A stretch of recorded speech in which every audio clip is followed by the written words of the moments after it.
Hello, नमस्कार साथियों। स्वागत है आप सभी का अपने YouTube channel tyre with Gautam में। दोस्तों, अभी तक जो हमने क्लास ली थी वो सारी क्लास किसकी थी? स्टैटिक जीके की। और आज से हम स्टार्ट करते हैं आपका इतिहास। क्या? इतिहास। इतिहास को हम आज से स्टार्ट करते हैं और टॉपिक बाय टॉपिक प्राचीन इतिहास, मध्यकालीन इतिहास, आधुनिक इतिहास, पूरे इतिहास को हम लोग आने वाले समय में कवर कर लेंगे। तो देखिए दोस्तों, स्टार्ट करते हैं। देखिए इतिहास है क्या? इतिहास है क्या? तो इतिहास को हम क्या कहते हैं इंग्लिश में? हिस्ट्री। इतिहास को हम इंग्लिश में कहते हैं हिस्ट्री। और हिस्ट्री का हिंदी मीनिंग जो है आपका वो क्या है? इतिहास। और जो हिस्ट्री हिस्ट्री को जो हम कहते हैं वो हिस्ट्री एक यूनानी शब्द है। किसका? हिस्ट्री क्या है? ये आपका एक यूनानी शब्द है आपका, जिसका नाम है आपका हिस्टोरिया। यूनानी शब्द है आपका हिस्टोरिया। और हिस्टोरिया के यूनानी शब्द से क्या बना आपका? हिस्ट्री। और हिस्ट्री का जो हिंदी मीनिंग है उसे हम कहते हैं इतिहास। अब हम चर्चा करते हैं इतिहास का जो मेन जो रीजन होता है वो ये होता है कि इसका जो मुख्य अर्थ होता है कि इतिहास में जो अतीत में हुए कार्यों को हम लोग फिर से उसको दोहराते हैं, फिर से नया करते हैं, यानी कि अतीत में हुई जानकारियों को संग्रह करना। जो अतीत में, हमारे अतीत में जो आज से कईयों साल पहले जो घटनाएं हुई हैं, आज हम लोग उस चीज़ पर चर्चा करेंगे और पूरे इतिहास को धीरे धीरे आगे बढ़ाएंगे। इतिहास का मतलब होता है जानना। क्या? जानना या ज्ञान प्राप्त करना। क्या? ज्ञान प्राप्त करना या अन्वेषण करना। क्या? या फिर आपका अन्वेषण करना। और इतिहास के जो आपके पिता हैं, कौन? पिता, यानी कि फादर ऑफ हिस्ट्री। इतिहास के जो पिता हैं आपके, उनको माना जाता है हेरोडोटस। हेरोडोटस को आपका इतिहास का जनक माना जाता है। हेरोडोटस को इतिहास का क्या माना जाता है? आपका जनक माना जाता है। तो इतिहास की जो मुख्य परिभाषा है आपकी, अगर कोई व्यक्ति आपसे इतिहास की परिभाषा पूछता है तो उसकी परिभाषा ये है, इतिहास की परिभाषा। क्योंकि देखिए जो इतिहास है, जो भी इतिहासों का हम जो पीछे प्राचीन काल में जो भी कार्य हुए हैं उनको हम अभी अचानक से तो नहीं देख सकते ना। तो उनको किसी न किसी पुरातत्व या किसी न किसी जो भी हमको साक्ष्य प्राप्त हुए हैं उनके आधार पर ही तो बता सकते हैं कि ये चीज़ इतने साल पुरानी है और इस चीज़ को अब हम लोग मतलब सामने लेके आ रहे हैं। इस चीज़ को हम लोग अब सामने लेके आए हैं। ये चीज़ इतने साल पुरानी है। ये चीज़ अभी हम लोग हिंदी भाषा का प्रयोग कर रहे हैं। कैसे? अभी हम लोग हिंदी भाषा का प्रयोग कर रहे हैं। ये भी आपके कुछ समय पहले, काफ़ी समय पहले क्या थी? एक प्राचीन ही था और इसको धीरे धीरे डेवलप हुई और डेवलप होने के बाद क्या बनी? आपकी हिंदी भाषा बनी। देखिए इतिहास की जो परिभाषा है, किसी घटना को, इतिहास की जो आपकी मुख्य परिभाषा है, जो अगर कोई व्यक्ति आपसे पूछता है तो आप क्या बताएंगे? किसी घटना को उसके वास्तविक स्वरूप में, किसी घटना को उसके वास्तविक स्वरूप में प्रस्तुत करना। कोई भी घटना है प्राचीन काल की या मध्यकाल की या आज से पहले की, कब की? आज से पहले की, और हम उस घटना के बारे में जानते हैं तो आपकी परिभाषा है कि किसी घटना को उसके वास्तविक स्वरूप में प्रस्तुत करना कि इतने समय पहले ये चीज़ इस रूप में थी। तो ये क्या हुई आपकी हिंदी इतिहास की परिभाषा। और आपका जो इतिहास का जो इंग्लिश मीनिंग था वो क्या रहा, कहाँ से आया, यूनानी शब्द था हिस्टोरिया, और हिस्टोरिया से बना आपका हिस्ट्री, और हिस्ट्री का आपका जो हिंदी मीनिंग है वो क्या है, इतिहास। लेकिन इतिहास का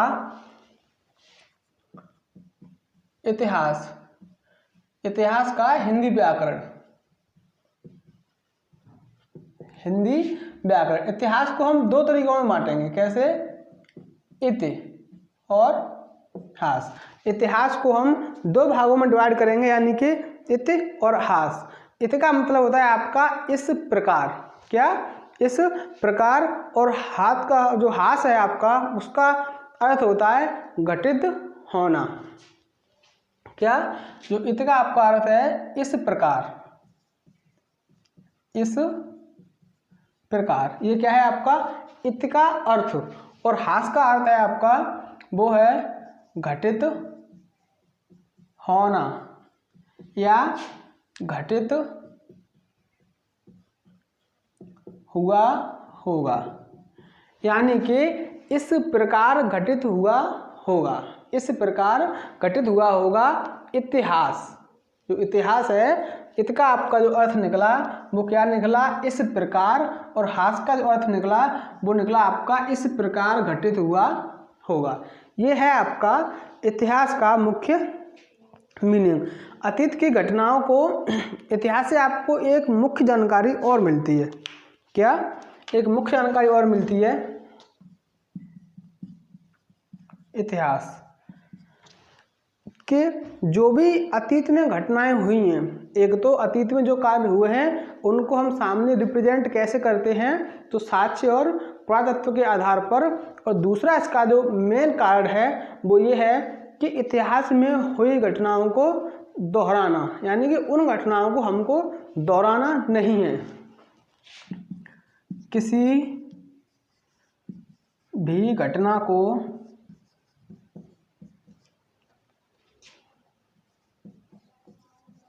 दोहराना नहीं, यानी कि किसी भी घटना को हमें नहीं दोहराना है। जो घटना आज से पहले जो हमारे अतीत में हुई है उस घटना को हमें दोहराना नहीं है। ये आपका इतिहास का एक और अर्थ है। तो ये रहा आपकी इतिहास की बेसिक जानकारी। इतिहास की बेसिक जानकारी कि इतिहास इंग्लिश में इसको हम हिस्ट्री कहते हैं, और हिस्ट्री आपका जो है वो हिस्टोरिया, कौन सा, हिस्टोरिया यूनानी शब्द है, उससे आपका हिस्ट्री बना, और हिस्ट्री का हिंदी मीनिंग है आपका क्या, इतिहास।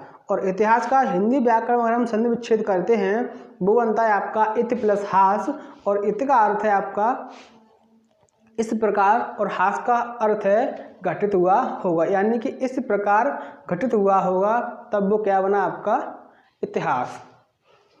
अब हम नेक्स्ट चर्चा करते हैं आगे।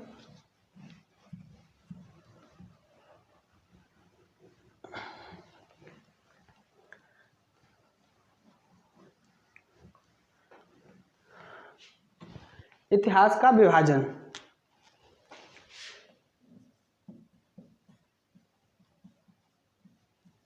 इतिहास का विभाजन, हम इतिहास को कितने भागों में विभाजित करते हैं, तो देखिए, एक तो हो गया आपका क्या, प्राचीन काल, कौन सा, प्राचीन काल। दूसरा हो गया आपका मध्यकाल, और तीसरा क्या हो गया, तीसरा हो गया आधुनिक काल। क्या, प्राचीन काल, मध्यकाल और आधुनिक काल, तीन भाग में इतिहास को बांटा गया है। अब उसमें से हम तीन भाग में से पहला पॉइंट लेते हैं, कौन सा, प्राचीन काल। कौन सा लेते हैं, प्राचीन काल।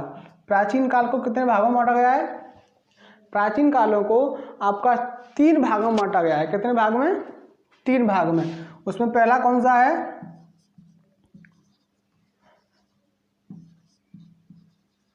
प्राग ऐतिहासिक काल, कौन सा? प्राग ऐतिहासिक, दूसरा है आपका आद्य ऐतिहासिक और तीसरा है आपका ऐतिहासिक। यानी कि इतिहास को 3 भागों में हमने क्या कर दिया? वर्गीकरण कर दिया, 3 भागों में बांट दिया। और 3 भागों में जो आपका पहला भाग है कौन सा? प्राचीन काल। प्राचीन काल को हमने 3 भागों में बांट दिया, यानी कि प्राग ऐतिहासिक काल, दूसरा आपका आद्य ऐतिहासिक काल और तीसरा आपका ऐतिहासिक काल। अब देखिए जो प्राग ऐतिहासिक काल है, कौन सा? जो आपका प्राग ऐतिहासिक काल है, इसमें क्या हुआ? प्राग ऐतिहासिक काल में, एक मिनट, इतना तो आप समझ गए होंगे, यहाँ लिखते हैं।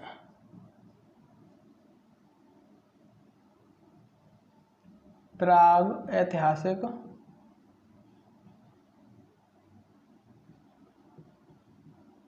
काल, इसमें हम देखेंगे कि जो प्राग ऐतिहासिक काल है उसमें कौन कौन सी घटनाएं हुई। तो जो प्राग ऐतिहासिक काल का जो मानव था, आपका प्राग ऐतिहासिक काल का मानव था, वो न तो पढ़ना जानता था और ना ही लिखना जानता था। यानी कि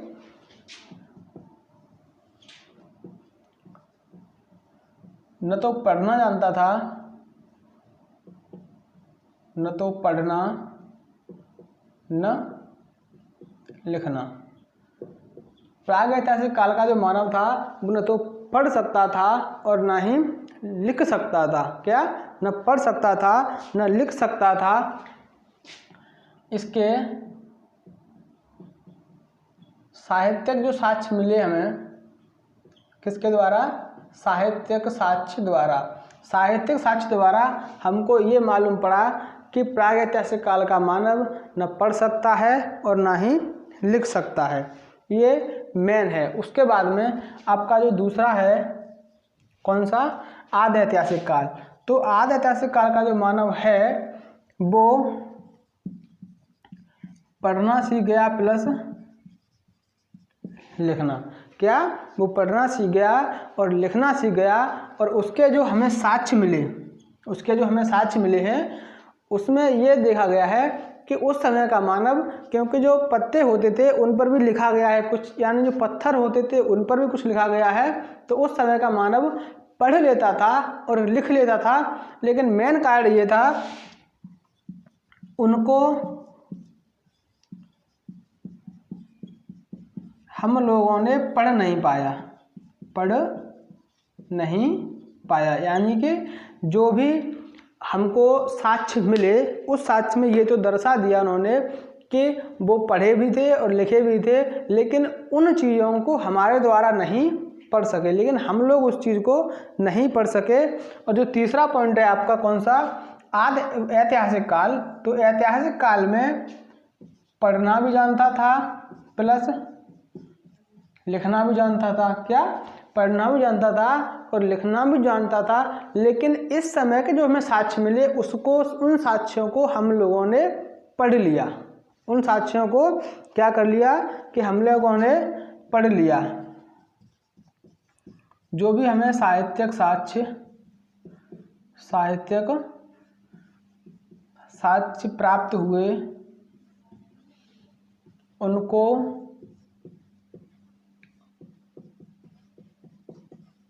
हम लोगों के द्वारा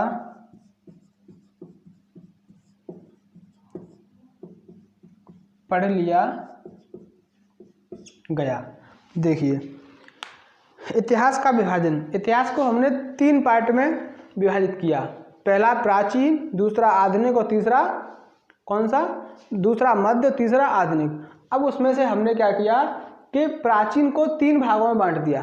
प्राचीन को 3 भागों में बांटा। उसमें से पहला आपका प्राग ऐतिहासिक काल, दूसरा आद्य ऐतिहासिक काल और तीसरा ऐतिहासिक काल। प्राग ऐतिहासिक काल में क्या हुआ कि उस समय का मानव ना तो पढ़ सकता था और ना ही लिख सकता था। ना ही पढ़ सकता था और ना ही लिख सकता था। और आद्य ऐतिहासिक काल का जो मानव था उसने पढ़ा और लिखा भी, लेकिन उसके द्वारा जो लिखा गया उस साक्ष्यों को हम लोगों ने नहीं पढ़ पाया। जो भी आपके भूवैज्ञानिक लोग हैं उन्होंने उनको नहीं पढ़ पाया। और जो तीसरा है आपका ऐतिहासिक काल, उसको उसमें पढ़ा भी गया और लिखा भी गया, और उसके जो साक्ष्य मिले उन साक्ष्यों को हम लोगों के द्वारा पढ़ लिया गया। अंतर समझे आप तीनों में कि पहले में पढ़ा भी, वो पढ़ना जानते थे न तो वो लिखना जानते थे, यानी कि कुछ भी नहीं कर पाते थे। और दूसरे वाले में आधे ऐतिहासिक काल में वो पढ़ना सीख गए, लिखना सीख गए, लेकिन उनके द्वारा जो पढ़ाई की गई उनको हम समझ नहीं पाए। और तीसरे काल में, ऐतिहासिक काल में, वो पढ़ना और लिखना जानते थे, लेकिन उनके द्वारा जो पढ़ाई की गई उन साक्ष्यों को हम लोगों ने पढ़ लिया। उन साक्ष्यों को क्या किया कि हम लोगों ने पढ़ लिया। अब हम चलते हैं किस पर, प्राग ऐतिहासिक काल पर।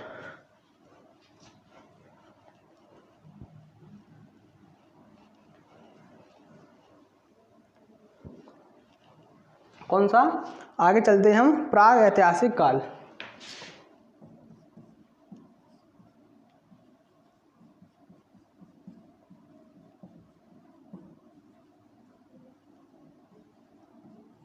प्राग ऐतिहासिक काल, देखिए प्राग ऐतिहासिक काल को हम पुरापाषाण काल के नाम से भी जानते हैं। किसके नाम से, पुरापाषाण। इनको हम पुरापाषाण के काल के नाम से भी जानते हैं। किसे, प्राग ऐतिहासिक काल को। और प्राग ऐतिहासिक काल को 3 भागों में बांटा गया। किसमें, 3 भाग में बांटा गया, जिसमें आपका पहला था कौन सा, पूर्व, पहला था आपका पूर्व पुरापाषाण काल। कौन सा,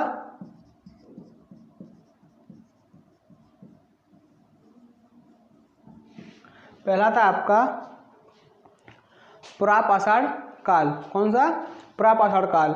और दूसरा जो था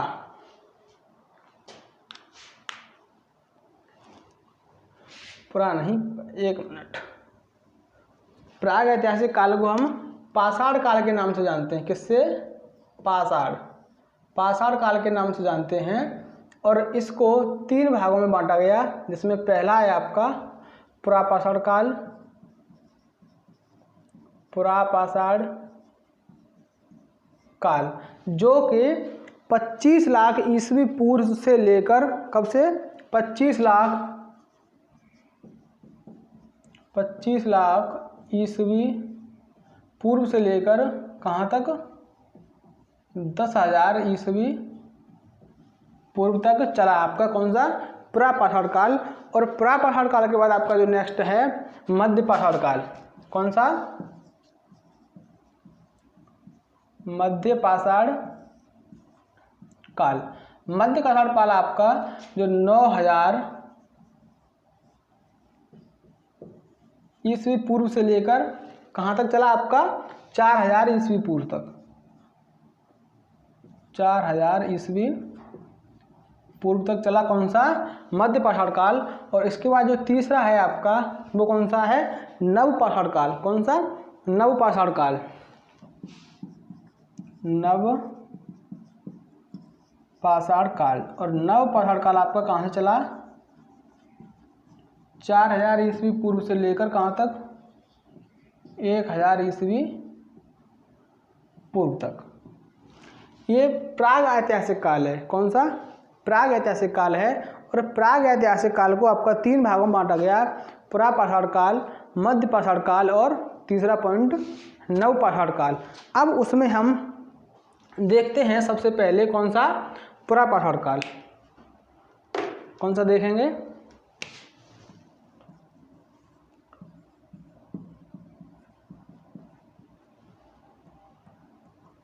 पुरापाषाण काल। सबसे पहले हम इसको देखते हैं, जो कि 25 लाख ईस्वी पूर्व से लेकर 10,000 ईस्वी पूर्व तक चला। तो इसको भी हमने क्या किया कि 3 भागों में विभाजित किया। कितने भागों में, 3 भागों में विभाजित किया। जिसमें कौन सा था आपका, एक था आपका पूर्व पुरापाषाण काल, पूर्व पुरापाषाण काल। ये एक रहा आपका जो कि 25 से लेकर, आप समझ सकें कि 25 लाख ईस्वी पूर्व से लेकर कहाँ तक चला आपका ये 1 लाख ईस्वी पूर्व तक, 1 लाख ईस्वी पूर्व तक आपका ये चला। उसके बाद दूसरा है आपका पूर्व के बाद कौन सा पड़ता है, मध्य पुरापाषाण काल। मध्य पुरापाषाण काल ये आपका 1 लाख ईस्वी पूर्व से लेकर कहाँ तक चला आपका ये, 1 लाख से लेकर 40,000 तक, 40,000 ईस्वी पूर्व तक ये चला। उसके बाद तीसरा है आपका कौन सा, पूर्व हो गया, मध्य हो गया, और तीसरा है आपका नव, कौन सा, उच्च पुरापाषाण काल। तीसरा कौन सा है आपका, उच्च पुरापाषाण काल, जो कि 40,000 ईसा पूर्व से लेकर कहाँ तक चला आपका ये, 40,000 से कहाँ तक, 10,000 तक। लास्ट काउंट क्या था आपका, 10,000, 10,000 ईस्वी पूर्व तक ये आपका चला। ये तो रहा आपका इतिहास का विघटन, पूरा इतिहास का विभाजन, कि सबसे पहले इतिहास का विभाजन हुआ प्राचीन, मध्य और आधुनिक। उसके बाद में प्राचीन को 3 भागों में बांटा, प्रागैतिहासिक, आधि ऐतिहासिक और ऐतिहासिक। उसके बाद में ऐतिहासिक काल, जो प्रागैतिहासिक काल को 3 भागों में बांटा, कौन कौन से में, पाषाण काल, नवपाषाण काल और मध्य पाषाण काल और नवपाषाण काल। उसके बाद में किसको, प्रापाषाण काल को 3 भागों में बांटा गया, जिसमें पूर्व प्रापाषाण काल और मध्य प्रापाषाण काल और तीसरा आपका उच्च पुरापाषाण काल। अब इसमें हम पढ़ेंगे पहला, वो कौन सा है आपका, पूर्व पुरापाषाण काल। कौन सा पढ़ेंगे, पूर्व पुरापाषाण काल। देखिए, पूर्व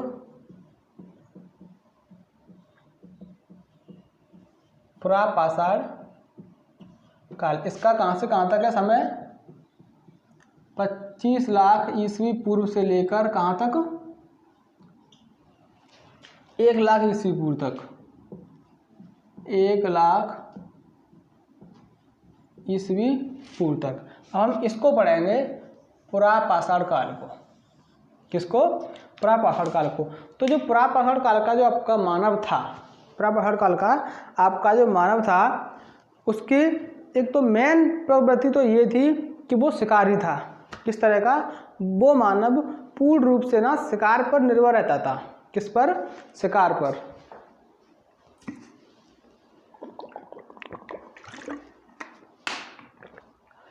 पूर्व पुरापाषाण काल का व्यक्ति आपका किस पर निर्भर रहता था, मानव शिकार पर। जो मानव था वो शिकार पर निर्भर रहता था। लेकिन उसके बाद क्या हुआ, अगर बाई चांस उसको कभी शिकार नहीं मिली तो वो क्या करता था कि जो पेड़ पौधे थे, उनके कंद, फल, जो भी पत्ती वगैरह थी, इन चीज़ों को खाता था, अगर उसको शिकार में कुछ नहीं मिला तो। लेकिन उसके बाद क्या हुआ कि जो पूर्व पुरापाषाण काल का जो व्यक्ति था, वो ना तो सामाजिक, न आर्थिक, न धार्मिक, किसी भी धर्म पर या किसी भी सामाजिक व्यवस्था पर वो जानता ही नहीं था कि राजनीतिक क्या है, धार्मिक क्या है, सामाजिक क्या है, वो किसी भी तौर तरीके को नहीं जानता था। यानी कि मानव पूर्ण रूप से शिकारी था। कैसा, शिकारी था। यानी कि वो पूर्ण रूप से क्या करता था कि शिकार पर ही निर्भर रखता था। और अगर उसको शिकार न मिलती थी तो भोजन में कंद, मूल, फल, ये चीज़ खाता था। ये चीज़ अपने भोजन में इन चीज़ों का इस्तेमाल करता था। अगर उसको उस टाइम शिकार नहीं मिलती थी तो वो इस चीज़ का उपयोग करता था। और उस समय का जो मानव है उसकी तुलना की गई है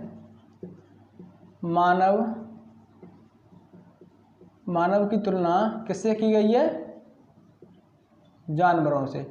उस समय के मानव की तुलना जानवरों से की गई है, और उस समय का जो मानव था वो धार्मिक, सामाजिक,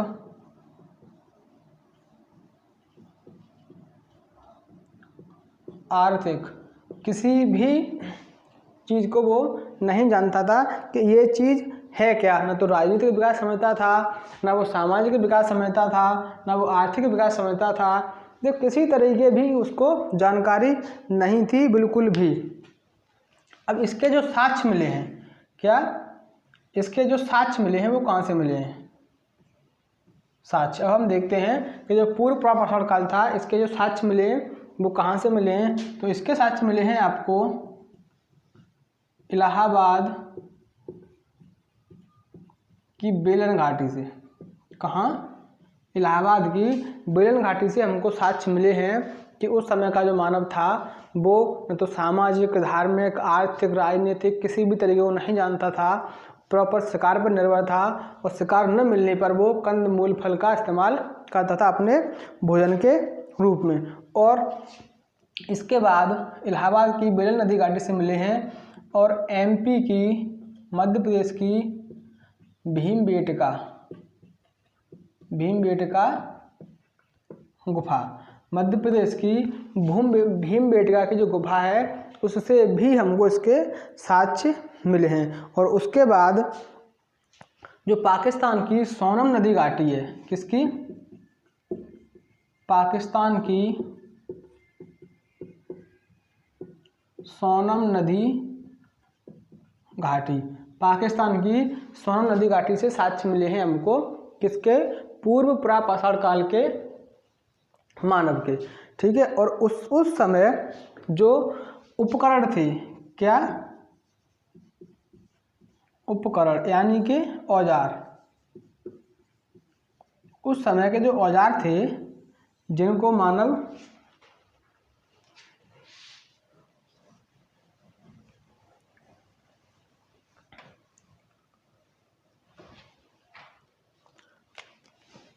औजार यानी कि उपकरण,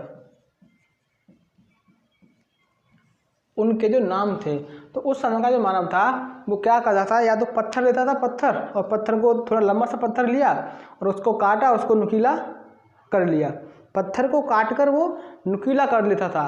तो इस तरह के औजार मिले। और एक औजार बनाता था कि इस तरफ भी नुकीला और इस तरफ भी नुकीला, यानी कि दोनों तरफ नुकीला। इस तरह के भी औजार उस समय का मानव बनाता था, जिसको हम कहते हैं, एक था आपका चापर। कौन सा? चापर। दूसरा था आपका चापिंग। ये आपके उस समय के मनुष्य के औजारों के नाम हैं। किसके? औजारों के नाम। तो जो चापर था वो था आपका एक किनारे नुकीला। क्या? एक किनारे नुकीला, यानी कि इस तरह से, जैसे ये आपका औजार हो गया और इसकी जो एक साइड है वो कैसी थी? नुकीली। और जो चापिंग था वो था आपका दोनों तरफ